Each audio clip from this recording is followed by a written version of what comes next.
Sales and marketing জবের ক্ষেত্রে সাম্প্রতিক সময়ে সবচেয়ে বেশি প্রশ্ন এখন আমার কাছে আসছে। বিশেষ করে নতুন ব্যক্তি যারা আছে, তারা এই প্রশ্নটা আমাকে সবচেয়ে বেশি করছে যে, "ভাই, মার্কেটিংয়ে কোন কোম্পানিতে জব করব? অথবা কোন প্রোডাক্ট নিয়ে কাজ করলে সবচেয়ে একটু বেশি সুবিধা হবে?" এই ধরনের প্রশ্ন আমার কাছে সবচেয়ে বেশি আসছে। আমি এই বিষয়বস্তুগুলো নিয়ে আজকে সুন্দর করে আলোচনা করব। আশা করছি নতুনদের জন্য এই কনসেপ্টটা ক্লিয়ার হয়ে যাবে। আসসালামু আলাইকুম রহমতুল্লাহ। স্বাগত জানাচ্ছি বিলাল স্টোরি ব্লগ থেকে। অন্তত মার্কেটিং ফ্যাসিলিটি নিয়ে যারা বেশ কিছু সমস্যায় ভোগে অথবা সেলস এন্ড মার্কেটিং সম্পর্কে সামান্য কিছু টিপস আমি এই চ্যানেলে দিয়ে থাকি। আশা করছি কারো ভিডিও ভালো লাগলে অবশ্যই সাবস্ক্রাইব করে পাশে থাকবেন ইনশাআল্লাহ।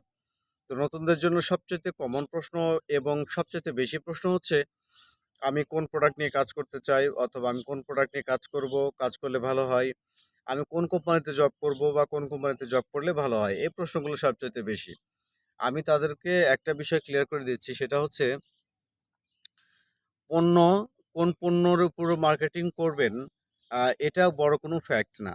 আবার কোন কোম্পানিতে আপনি মার্কেটিং জব করবেন, এটাও কোনো বড় ফ্যাক্ট না। অর্থাৎ মার্কেটিং জবের ক্ষেত্রে কোম্পানি যেমন বড় কোনো ফ্যাক্ট না, অনুরূপভাবে কোম্পানির পণ্যও বড় কোনো ফ্যাক্ট না। আপনাকে একটা বিষয় মাথায় রাখতে হবে যে মার্কেটিং এর পরিভাষায় this is give and take. অর্থাৎ কোম্পানি আপনার কাছে পারফরম্যান্স নেবে, বিনিময়ে আপনাকে সামান্য কিছু দেবে। এটা আপনাকে মাথায় রাখতে হবে। অর্থাৎ কোম্পানি আপনার কাছ থেকে কমপক্ষে 70 থেকে 80% নেবে। বিনিময়ে আপনাকে 30 থেকে 20 থেকে 30% দিয়ে দেবে। এটা আপনাকে মাথায় রাখতে হবে। তো এখানে মূল পলিসিটা যেহেতু গিভ অ্যান্ড টেক, সেহেতু আপনাকে অবশ্যই মাথায় রাখতে হবে যে কোন কোম্পানিগুলো আপনাকে সর্বোচ্চ ফ্যাসিলিটি দিচ্ছে। তো যখনই ফ্যাসিলিটির প্রশ্ন আসে বা প্রসঙ্গ আসে, তখনই একটা বিষয় আমাদের মাথায় ঘুরপাক খায় যে যেহেতু আমি নতুন, মার্কেটিংয়ে আমি যেহেতু নতুন, তাহলে আমি ফ্যাসিলিটিগুলো নির্ণয় করব কিভাবে বা কম্পেয়ার করব কিভাবে যে এই কোম্পানিগুলোতে ভালো ফ্যাসিলিটি দিচ্ছে। আপনাকে একটা বিষয় মাথায় রাখতে হবে সর্বপ্রথম, এর প্রশ্নের উত্তরটা আমি দিয়ে দিচ্ছি আপনাকে।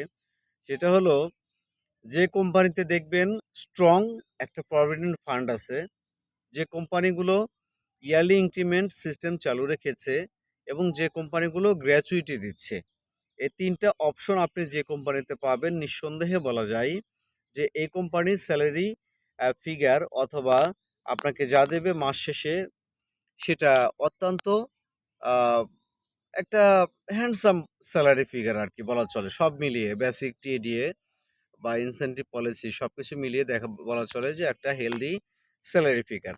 অর্থাৎ নতুনদের ক্ষেত্রে মার্কেটিং জবের জন্য যে বিষয়বস্তু আপনাকে ফলো করতে হবে বা খেয়াল করতে হবে, সেটা হচ্ছে ১ নাম্বার, যে কোনো কোম্পানিতে বেসিক টিএডিএ মিলিয়ে হেলদি স্যালারি ফিগার আছে কিনা।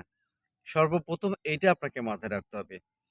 ২ নাম্বার, আপনাকে সর্বোচ্চ সতর্ক থাকতে হবে সেই কোম্পানিতে ইয়ারলি ইনক্রিমেন্ট সিস্টেম চালু আছে কিনা, অর্থাৎ প্রত্যেকটা বছর বেতন বৃদ্ধি করে কিনা, এটা আপনাকে মাথায় রাখতে হবে।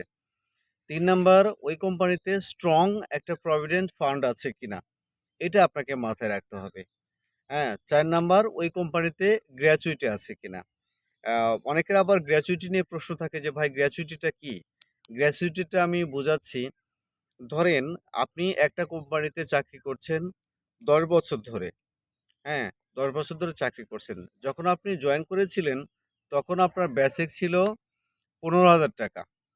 এই ১০ বছর চাকরি করার পর আপনার বেসিক হয়েছে ৳৩০,০০০। এখন গ্র্যাচুইটি হচ্ছে, এই যে শেষ ১০ বছরে আপনার বেতন হলো ৳৩০,০০০। এই ৩০ দিয়ে ১০ দিয়ে গুণন হবে। তাতে যত টাকা আসে এটাই হচ্ছে আপনার গ্র্যাচুইটি। আর প্রভিডেন্ট ফান্ড হচ্ছে একটা নির্দিষ্ট অ্যামাউন্ট, আপনি যতটুকু জমাবেন। অনেক কোম্পানি অনেক ধরনের ক্রাইটেরিয়া মেইনটেইন করে।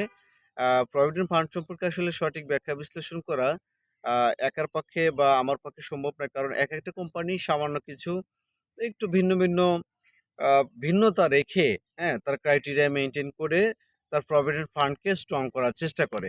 এটা হচ্ছে কোম্পানি ভেদে। তো আমি আবারও নতুনদের উদ্দেশ্যে বলছি, আপনারা নতুনরা যারা মার্কেটিং জবে আসতে চান, অন্তত যারা এইচএসসি কমপ্লিট করেছেন অথবা এইচএসসি ডিগ্রি কমপ্লিট করেছেন বা অনার্স কমপ্লিট করেছেন অথবা মাস্টার্স কমপ্লিট করেছেন। মোট কথা এইচএসসি থেকে শুরু করে এইচএসসি পাশের উপরে যারা আছেন তাদের ক্ষেত্রে অত্যন্ত সচেতনতার একটা বিষয় হলো আমি বলব যে মার্কেটিংয়ে না আসা ভালো। আর যদিও মার্কেটিংয়ে আসেন তাহলে আপনাকে বেশ কিছু বিষয় মাথায় রাখতে হবে। বেসিক স্যালারি, টিএডিএ এগুলো মিলিয়ে হেলদি কিনা। সবকিছু মিলিয়ে একটা হেলদি স্যালারি ফিগার কিনা, এরপর প্রভিডেন্ট ফান্ড আছে কিনা, ইয়ারলি ইনক্রিমেন্ট সিস্টেম চালু আছে কিনা, এরপর হচ্ছে গ্র্যাচুইটি আছে কিনা, প্রভিডেন্ট ফান্ড আছে কিনা। এই সমস্ত বিষয়বস্তু আপনাকে অবশ্যই মাথায় রেখে তারপর আপনাকে মার্কেটিংয়ে আসতে হবে। অন্যথায় আপনাকে মার্কেটিংয়ে আসা যাবে না। এটা হচ্ছে আমার থিওরি। আমার যুক্তি হলো যে মানব সম্পদ কিন্তু সবচাইতে বড় সম্পদ। তো আপনার মেধা আছে, আপনার শ্রম বিনিয়োগ করার ইচ্ছা আছে, তাহলে আপনার মেধা এবং শ্রম আপনি তাকেই দেবেন যে কোম্পানিগুলো আপনার মেধার শ্রমের মূল্য দেবে। অন্যথায় আপনার মেধার শ্রম অন্য কাউকে দেওয়ার কোনো প্রয়োজন নেই। আশা করছি নতুন যারা আছেন তাদের এই কনসেপ্টটা ক্লিয়ার হয়ে গেছে। আজকের মতো এ পর্যন্তই। ভালো থাকবেন সবাই। আল্লাহ হাফেজ।